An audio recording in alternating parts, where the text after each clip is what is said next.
नमस्कार फ्रेंड, आप लोगों ने मेरी इस चैनल को अब तक सब्सक्राइब नहीं किया है तो सबसे पहले उसको सब्सक्राइब कर ले तथा नीचे दिए हुए बेल आइकॉन को आप क्लिक कर दें, जिससे आपको नए वीडियो की तुरंत माहिती मिल जाती है।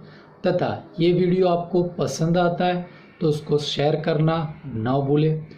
आज की इस वीडियो में हम चैप्टर नंबर 6 अवकलज के अनुप्रयोग में आखिरी टॉपिक नंबर 5 उच्चतम और न्यूनतम के बारे में पढ़ेंगे। ये टॉपिक बहुत इम्पोर्टेंट टॉपिक है और एग्ज़ाम में इसका आपको लॉन्ग क्वेश्चन जो 4 मार्क्स का है वो पूछा जाता है। तो आज हम ये टॉपिक के बारे में पढ़ेंगे। चलो, आज इस चैप्टर का आखिरी टॉपिक यानी 5वां टॉपिक है उच्चतम और न्यूनतम यानी निम्नतम, मैक्सिमम एंड मिनिमम।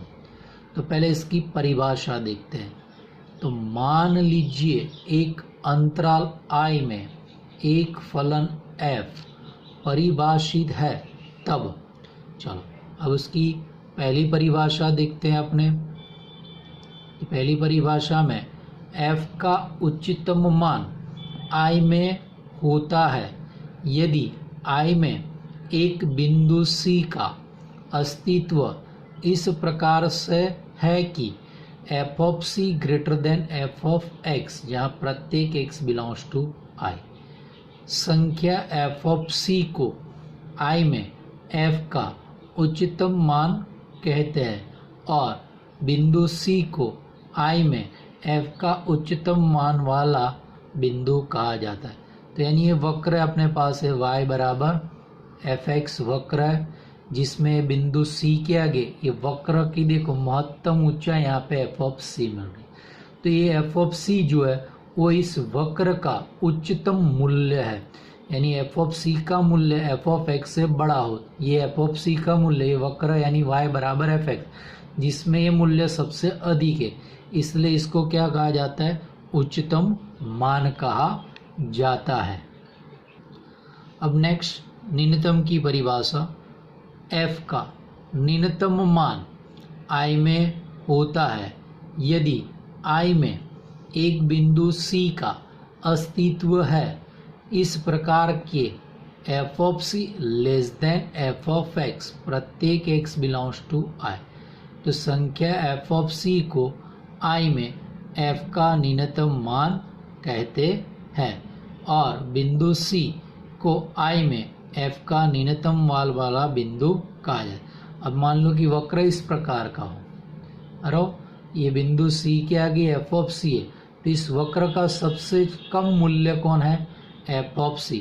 ये डॉट ब्लैक लाइन जो मैंने भाई वो मान लो कि अंतराल है, तो इस अंतराल के अंदर f of c सबसे छोटी वैल्यू होगी और ये पूरे fx के मान के लिए f of c सबसे छोटा मान होगा, इसलिए f of c को क्या कहा जाता है? न्यूनतम मान कहा जाता है। C I में f एक चरम मान यानी एक्सट्रीम वैल्यू रखने वाला फलन कहलाता है यदि I में एक ऐसे बिंदु C का अस्तित्व इस प्रकार है कि f of c तो f का उच्चतम मान अथवा न्यूनतम मान है। इस स्थिति में f of c I में f का चरम मान कहलाता है और c एक चरम बिंदु कहलाता है। यानी आपके पास कोई अंतरा ग्राफ है जिसमें f का मूल्य मैक्सिमम भी हो सकता है, मिनिमम भी हो सकता है। तो देखो ये मैंने अंतराल बनाया, तो यहाँ पे और यहाँ पे हाइट पे हिसाब से मैंने यहाँ पे, तो ये आपके पास क्या हो जाता है? मैक्सिमम वैल्यू हो जाती है और यहाँ पे क्या हो जाता है? न्यूनतम मान हो जाता है। लेकिन आपका अंतराल यहाँ से यहाँ का है तो ये मैक्सिमम होने का, ये न्यूनतम बन पाएगा। क्लियर? तो इसलिए आपके पास ये ग्राफ 2 बार ऊंच हाइट प्राप्त कर, लेकिन सबसे बड़ी ऊंचाई कहाँ पे है? ये लास्ट पॉइंट पे है। क्लियर हो गई चीज? तो इस स्थिति में f of c ये I में f का चरम मान कहलाता है। क्लियर? अब नेक्स्ट डेफिनेशन है मोनोटॉनिक फंक्शन यानी एक दृष्ट फलन। ये शब्द आपके लिए नया, बाकी पढ़ आप चुके हुए। देखो, यदि फलन उसके प्रांत में वर्धमान या तो ह्रासमान हो, यानी जो भी इंटरवल दिया हो पूरे इंटरवल में वो वर्धमान हो इंक्रीजिंग, या तो ह्रासमान डिक्रीजिंग हो, तो उसे प्रत्येक एक दृष्ट फलन कहा जाता है। तो इस प्रकार के फलन में उसके प्रांत के अंत्य बिंदु पर उच्चतम या तो न्यूनतम बनता है। संवृत अंतराल पर परिभाषित सभी सतत फलन को उच्चतम और न्यूनतम मान होता है। यानी जब आपके पास सवाल में क्लोज इंटरवल दिया हो तो उसके लिए और सतत भी हो, तब वो उसके लिए उच्चतम और न्यूनतम मान मिलता ही है। अब है क्रांतिक बिंदु यानी क्रिटिकल पॉइंट। फलन f के प्रांत में एक बिंदु c जिस पर या तो f' बराबर 0 है या तो f अवकलनीय नहीं है, तो f का क्रांतिक बिंदु कहलाता है। यानी f अवकलनीय हो और f' बराबर 0 हो तो इस c को f का क्या कहा जाता है? क्रांतिक बिंदु कहा जाता है। चलो, अब थियरी का आपके पास ये मेन पॉइंट है, प्रथम अवकलज परीक्षण और द्वितीय अवकलज परीक्षण, जिसका उपयोग आपको सवालों में करना पड़ेगा। तो ये परीक्षण आपको अच्छी तरह आने पड़ेंगे। आगे की परिभाषा एक बार आपको नहीं आती है तो कोई दिक्कत नहीं है, लेकिन सवालों के लिए आपको ये मोस्ट IMP है, प्रथम अवकलज और द्वितीय अवकलज। तो देखो, प्रथम अवकलज क्या कहना चाहता है? माना कि f यह I बराबर ओपन इंटरवल AB पर परिभाषित फलन है, तो C बिलोंग्स टू I, यानी I में ऐसा C मिले जो f का क्रांतिक बिंदु है। यानी इसका मतलब क्या है कि भाई f' बराबर f' बराबर 0 लो और x का मान निकालो, वो आपका C है, तथा f यह C के आगे सतत है। अब नंबर 1, यदि ऐसी घन संख्या h मिले कि जिससे c minus h comma c plus h open interval subset I तथा c minus h comma c open interval में f' पॉजिटिव तथा open interval c comma c plus h में f' लेस देन 0, तो f यह x बराबर c के आगे स्थानीय उच्चतम है एंड स्थानीय उच्चतम मान f ऑफ c है। तो ये इसकी डेफिनेशन है। अब इसको सिंपली आपको समझना है तो कैसे? खाली एक ग्राफ याद रखो, आपको इसका मतलब समझ में आ जाएगा। ये आपकी संख्या रेखा है, आपको सवाल में ओपन इंटरवल AB था तो ये ओपन इंटरवल AB, और ये C यानी मैंने लिखा कि f' बराबर 0 पर से x बराबर c मिलेगा, c belongs to open interval AB, तो ये C है। अब ये C की इस तरफ x less then c, C की इस तरफ x ग्रेटर देन c, और यहाँ पे C से छोटा कोई x है उसका मूल्य आप अवकलन में रखो। यदि f' पॉजिटिव तो देखो यहाँ पे c minus h to c, तो c से इस तरफ उसमें f' पॉजिटिव और c to c plus h में f' लेस देन 0, तो यहाँ पे क्या है x लेस देन तो f' ग्रेटर देन तो f' ले, यानी ये जो नोट असमीका है लेस देन ग्रेटर देन वाली, यहाँ पे लेस देन तो ग्रेटर देन तो लेस देन, ऐसा बनता है। तो f यह इस c के आगे उच्चतम है, यानी इतना याद रखना है। ये असमीका उल्टी आती है, less than greater than less than, तो इस c के आगे क्या है? उच्चतम है। अब उच्चतम से उल्टा, यदि ऐसी धन संख्या h मिले कि जिससे open interval c minus h से c plus h subset I तथा c माइनस h से c ओपन इंटरवल में f' लेस देन 0 तथा open interval c to c plus h में f' ग्रेटर देन 0, तो f यह x बराबर c के आगे स्थानीय न्यूनतम है और स्थानीय न्यूनतम मान बराबर f ऑफ c।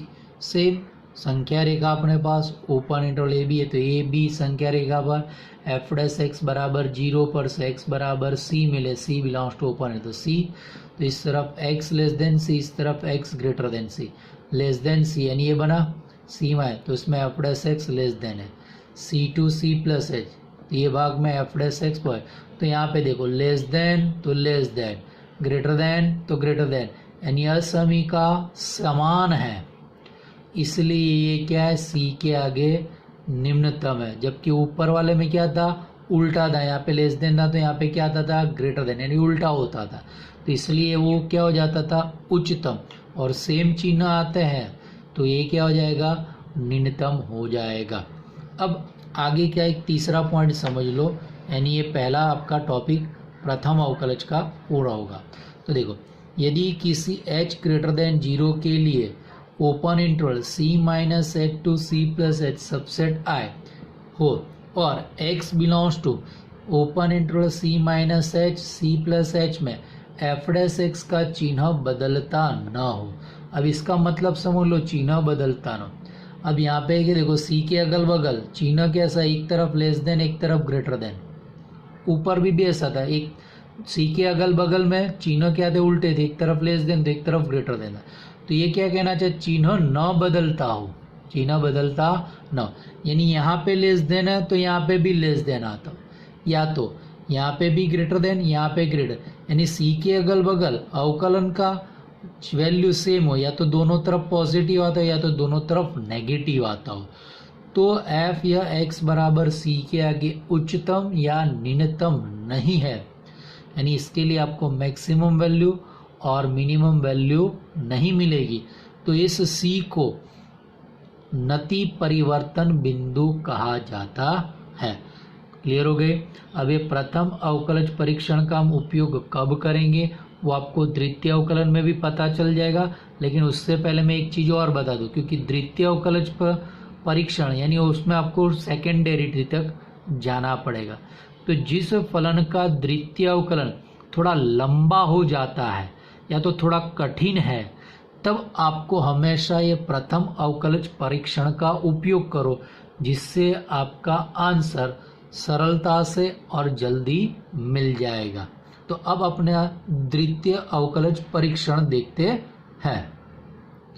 चलो द्वितीय अवकलज परीक्षण, माना कि फलन f अंतराल i बराबर क्लोज इंटरवल ए बी पर परिभाषित है, माना कि c belongs to open interval A B, तथा माना कि F dash C and F double dash C का अस्तित्व है। यहाँ पे द्वितीय अवकलन तक गणना करनी, इसलिए इसका नाम द्वितीय अवकलज परीक्षण है। आगे वाले में खाली प्रथम अवकलन करना था, इसलिए वो प्रथम अवकलज परीक्षण था। अब आगे क्या गणना करनी है, तो एफ डैश एक्स बराबर 0 लेकर, यानी प्रथम अवकलन करो उसके बराबर 0 लो और x बराबर c ज्ञात करें, जहाँ c belongs to open interval A B. अब इस c को आपको द्वितीय अवकलज में रखना है, तो देखो यदि द्वितीय अवकलज में रखने पर वो लेस देन 0, यानी x बराबर c को f डबल डैश x में रखने पर यदि द्वितीय अवकलज नेगेटिव बनता है तो f यह x बराबर c के आगे स्थानीय उच्चतम है। अरे क्लियर हो गया, नेगेटिव बन रहा है तो c के आगे स्थानीय उच्चतम, और स्थानीय उच्चतम मान बराबर f ऑफ c। और तीसरा पॉइंट, यानी ये ऊपर जैसा ना बने, यानी f double dash c positive बनता है, अरे f double dash c greater than 0, यानी x बराबर c को द्वितीय अवकलन में रखने पर तो f double dash c positive बनता है, तो f यह x बराबर c के आगे स्थानीय न्यूनतम है, तो स्थानीय न्यूनतम मान बराबर f ऑफ c। अब मान लो कि द्वितीय अवकलन 0 बन जाता है x बराबर c रखने पर, f डबल डैश c बराबर 0, तो यह परीक्षण असफल हो जाता है। असफल हो जाता है तब आपको प्रथम अवकलज परीक्षण का उपयोग करना पड़ेगा। समझ में आ गई चीज, शॉर्ट एंड सिंपल है। आपको फलन दिया है, प्रथम अवकलन करो, द्वितीय अवकलन करो, प्रथम अवकलन बराबर 0 लो और x के जो मान मिलते वो आपके c है, इसको आपको द्वितीय अवकलन में रखना है। द्वितीय अवकलन यदि नेगेटिव बनता है तो वो वैल्यू के आगे वो स्थानीय उच्चतम है। यदि द्वितीय अवकलन वो पॉजिटिव बनता है तो उस वैल्यू के आगे वो स्थानीय न्यूनतम है, और द्वितीय अवकलन 0 बन जाता है तो आपको प्रथम अवकलज कसौटी का उपयोग करना पड़ेगा। अब एक समरूप अंतराल क्लोज इंटरवल ए बी में किसी फलन का उच्चतम और न्यूनतम मान या तो निरपेक्ष उच्चतम और निरपेक्ष न्यूनतम मान लो कि फलन y बराबर f x belongs to close interval A B. ये चीज़ इंपॉर्टेंट है, सवाल में क्लोज इंटरवल ए बी है तो सवाल में हो तब तो क्या करना है, एफ डैश एक्स ज्ञात करें, एफ डैश एक्स बराबर 0 लेकर एक्स बराबर सी ज्ञात करें जहाँ C belongs to open interval A B है। बाद में आपको ये अंत बिंदु ए और बी सवाल में रखो तो एफ और एफ बी मिले। अब एक्स बराबर सी को भी इस सवाल में रख दो तो एफ ऑफ सी का मान मिलेगा, तो ये सब मिल जाना है। बाद में उच्चतम यानी निरपेक्ष उच्चतम यानी मैक्सिमम ऑफ, ये तीनों वैल्यू में से जो बड़ा वैल्यू है वो आपका उच्चतम या तो निरपेक्ष उच्चतम है। न्यूनतम यानी निरपेक्ष न्यूनतम, तो ये तीनों में जो सबसे छोटा है वो आपका न्यूनतम यानी निरपेक्ष यानी minimum of f of a, f of b और एफ ऑफ सी हो जाता है। क्लियर हो गया? ये थियरी पार्ट इस चैप्टर का आपके पास कंप्लीट हो गया। अब अपने इसके एक्सरसाइज के सवाल देखेंगे नेक्स्ट एपिसोड में।